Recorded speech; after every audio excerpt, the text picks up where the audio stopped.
Fala galera, meu nome é Teles Savalas e hoje nós iremos falar sobre a vida de Abraão, nos capítulos 12, 13, 14 e 15 de Gênesis. Eu sou pastor da Igreja do Evangelho Quadrangular, que fica lá na Barra do Jucu, e os pastores presidentes é o Carlos Júnior e a sua esposa Andréa Dias. O nosso ministério de jovens, que tem o nome de Conexão Job. Job é um acróstimo que significa jejum, oração e Bíblia. Nós estamos com uma mega campanha, cara, de estudar a Bíblia inteira, cara, com jovens e adolescentes durante um ano. Se você quer aprender mais da Bíblia, sente aí e bora estudar. Muita treta, muita treta, é muita treta. Eu não quero transformar esse vídeo numa pregação.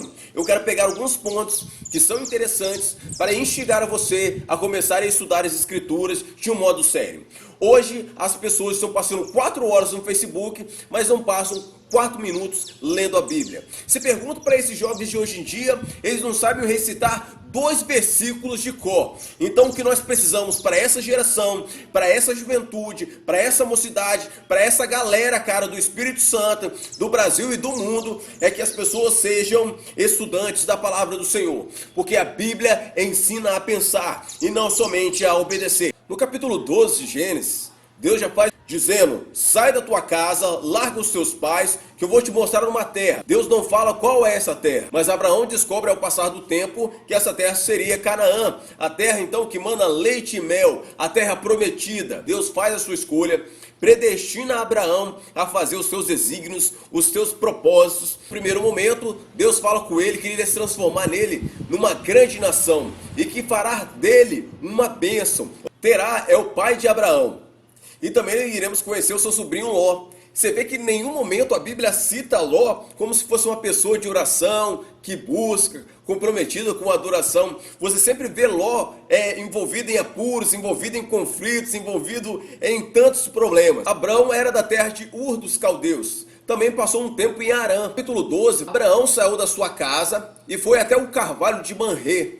Esse carvalho supostamente era dito como uma árvore divina, provavelmente influenciada pelo seu pai Terá, do qual era uma pessoa idólatra. Abraão, ele desce até o Egito, tinha um fornecimento de água do rio Nilo e também tinha bastante gado. No Egito, ele agora começa a ter medo. Você vê que Deus fala com ele, convoca ele, diz o que vai fazer na vida dele, e ainda assim, agora Abrão, com a sua esposa Sarai, ele tem um problema com o faraó, teme por sua vida. O que ele faz? Ele fala que a sua esposa não era sua esposa, era apenas a sua irmã. O faraó descobriu essa mentira por causa de algumas pragas que começaram a assolar o Egito depois da entrada de Abraão, ou por algum problema de pele. As tradições ainda não se encaixam em qual situação Faraó descobriu que era um plano de Deus ali e que Abrão e Sarai eram na verdade casados. Capítulo 13. No capítulo 13 nós já vemos que Abrão já sai do Egito, ele já tinha dinheiro, já sai do Egito com mais dinheiro ainda, ofertas que Faraó deu para ele. E aqui nós vemos a palavra em hebraico Meribá. Meribá significa contenda. Você vê que Abrão e Ló têm problemas. Isso porque já era numeroso tanto os pastores de Ló, tanto os pastores de Abrão. E ele se vê numa situação de desunião. Abrão dá então uma alternativa para Ló, falando assim: você pode escolher a localidade que você mais desejar. Ló, pela sua vista nas tradições rabínicas, ele viu as localidades que são próximas a Sodoma e Gomorra, e depois ele vai morar nessa cidade. Ele vê então aquelas plantações, aquele pasto verdejante, e ele imagina como se fosse o jardim do Éden.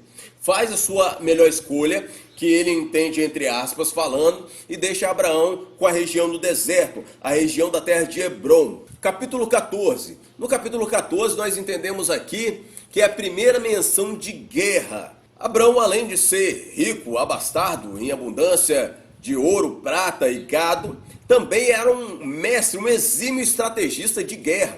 Você vê aqui que Ló ele entra em apuros na cidade onde ele escolheu o melhor para a sua vida e para a sua família. O interessante de tudo é que Ló, quem foi a esposa de Ló? A primeira menção, quando vai vai falar sobre a esposa de Ló é que ela se tornou uma estátua de sal. Mas ela não era como os judeus, ela era uma egípcia. Então Ló se casou com uma egípcia. E esse tipo de casamento misto, Paulo também vai citar. E nós teremos outras passagens da Bíblia também que falam sobre o jugo desigual. Ló é levado cativo e Abrão então decide intervir e ir à guerra. Ele ganha a guerra e o interessante disso é que o rei de Sodoma decide lhe dar o espólio de guerra. Ele não aceita o que o rei deu para ele, mas ele fica com uma determinada parte. Essa determinada parte vai entrar agora no versículo 18, onde fala sobre Melquisedeque. Nada se sabe sobre Melquisedeque, da onde que ele veio, como ele viveu, a sua morte, da onde que ele veio, qual é a sua cidade. Só fala que Melquisedeque era rei e sacerdote, rei da cidade de Salém, que significa paz, e Melquisedeque significa o rei de justiça. Então, prefiguradamente, Melquisedeque significa um tipo de Cristo, onde é rei e sacerdote, onde também as escrituras vão falar que Jesus era da linhagem do sacerdócio real de Melquisedeque. Abraão, depois da vitória contra os reis, ele ganha uma fama, ele fica famoso e é considerado como um hebreu. Hebreu ainda não tem uma definição exata sobre isso, mas ao que parece ser é sobre a descendência de Heber. Melquisedeque, Abraão lhe deu o dízimo, a 10ª parte não da sua riqueza, mas do espólio de guerra. A 10ª parte, considerado hoje como dízimo. Não ainda existia lei aqui nesse momento. Ele faz isso de coração, ele faz isso de boa vontade. Melquisedeque, por outro lado, lhe oferece pão e vinho, o que prefigura a primeira ceia. No capítulo 15 de Gênesis, você vê que Deus anima Abraão e lhe promete, na verdade reafirma o pacto que tinha de fazer dele uma grande nação. Ele promete um filho, mesmo sabendo que Sarai era estéril. Abraão faz uma pergunta para Deus, como é que ele vai saber que ele vai herdar essa promessa de Deus? Então começa um ritual. Fala que existiam algumas aves e Abraão não deixava que essas aves tomassem daquela carne, daquele ritual. Essas aves, no Novo Testamento, vai prefigurar que é o próprio diabo. A aliança com Abraão. Hoje em dia, para que nós possamos trocar a aliança, nós vamos no cartório, fazemos o nosso casamento, trocamos as alianças e o meu nome vai para o nome da minha esposa. Ou se eu também desejar, nos dias atuais, eu posso pegar o nome da minha esposa e colocar no meu próprio nome. Então nós vamos entender por que Deus mudou o nome dele de Abrão para Abraão e de Sarai para Sara. Mas isso aí também é um outro vídeo que nós iremos fazer mais à frente. Só que no versículo 17 aqui, há uma situação onde isso sucedeu que, posto o sol, houve escuridão, e eis que um forno de fumaça e uma tocha de fogo que passou por aquelas metades. Então assim, nós já vimos que Abraão faz um ritual com alguns animais. Mas o que significa esse negócio de passar entre as partes? Antigamente, entre os reis, tinha esse ritual de sacrifício de animais, onde o rei mais poderoso fazia uma aliança com um rei que não era tão forte assim. O rei que fosse mais fraco, ele seria o responsável, ele seria como se fosse um governante fantoche, que ele passaria entre as partes.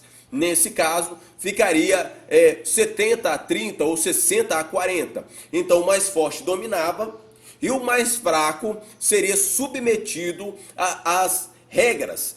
Deus proíbe Abraão de passar entre as partes, que Deus faz uma aliança consigo mesmo. Porque esses animais mortos aqui prefiguram o sacrifício de Jesus na cruz. Então aqui não depende de Abraão essa aliança. Não depende se ele vai ter fé ou não, se ele vai ter bondade ou não, se ele vai ter misericórdia ou não. Porque nós sabemos que depois daqui, Abraão comete deslizes. Mas aqui Deus está falando assim, eu estou fazendo uma aliança. E essa aliança que eu faço, eu não posso mentir. E também não sou filho do homem para que eu possa me arrepender. Então toda salvação depende única e exclusivamente de Deus. Mais adiante, Paulo em Romanos vai falar que Abraão foi o primeiro cara a ser justificado pela fé e não pelas obras. Eu vou ficando por aqui e amanhã nós voltaremos novamente nos capítulos 16 em diante. Valeu!